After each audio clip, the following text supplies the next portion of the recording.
Hey everyone, today we're going to dive into 3 tiny little words that make a huge difference in English. Yep, you guessed it, we're talking about articles. Let's jump right in. So, have you ever been in the middle of a sentence and just stopped, wondering, should I use a, an, or the? If so, trust me, you are not alone. These little guys can be super tricky. But hey, don't worry. By the end of this, you're going to feel way more confident. All right, so first things first. What even are articles? Well, they're just those small words, a, an, and the, that pop up right before a noun.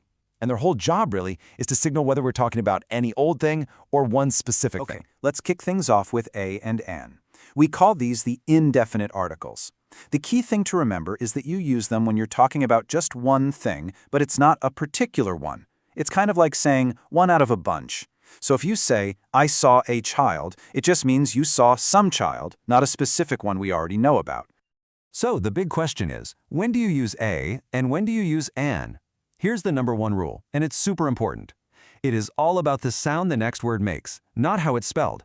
Forget the letters for a second. If you hear a consonant sound, you use a. If you hear a vowel sound, you use an. Let's actually see how this works. It's easy with words like a book. You hear that b sound. Or an apple. You hear that ah sound. Simple enough, right? But here's where it gets a little tricky. Take the word university. It starts with the letter U, which is a vowel, but listen to the sound. University. That y sound is actually a consonant sound, so we say a university. And what about hour? It starts with an H, but the H is totally silent. You hear hour, which starts with a vowel sound, so we say an hour. See? It's all about what you hear, not what you see. Okay, so we've got a and an down. Now, let's switch gears and talk about their famous sibling, the. This one is called the definite article, and it plays a totally different role. The rule for the is pretty straightforward. You use it when you're talking about one specific thing, something that both you and the person you're talking to already know about. It's like pointing your finger and saying, not just anyone, that one. This little example makes it super clear. Imagine I say to you, I see a bird outside. Right now it's just some bird, any bird. I'm introducing it for the first time. But then, if I continue and say, the bird is singing, now you know exactly which bird I'm talking about, right? It's the one I just pointed out. So A introduces and the specifies. All right, you've been listening so well. How about we put it to the test? It's time for a quick little quiz. I'm going to give you a sentence with a blank space, and you just think about which article fits best. Ready? Okay, here's the first one. I need umbrella. What's it going to be? Listen to that first sound. Umbrella. Did you get it? The answer is an. I need an umbrella because umbrella starts with that vowel sound. Awesome job.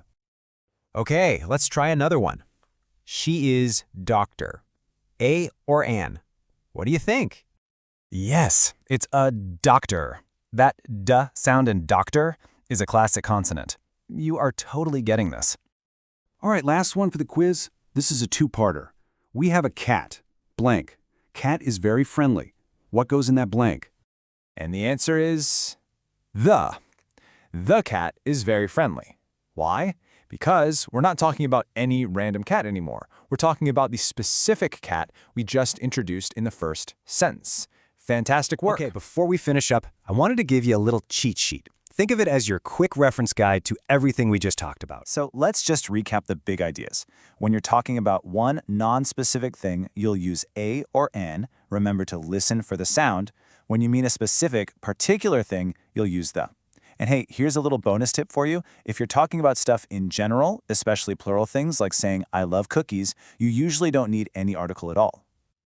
You know, the absolute best way to get good at this is just to practice. So, your mission for today is to try and notice articles when you're reading or listening. Or even better, try making a few sentences of your own. The more you use them, the more natural it'll feel. Thanks so much for joining me.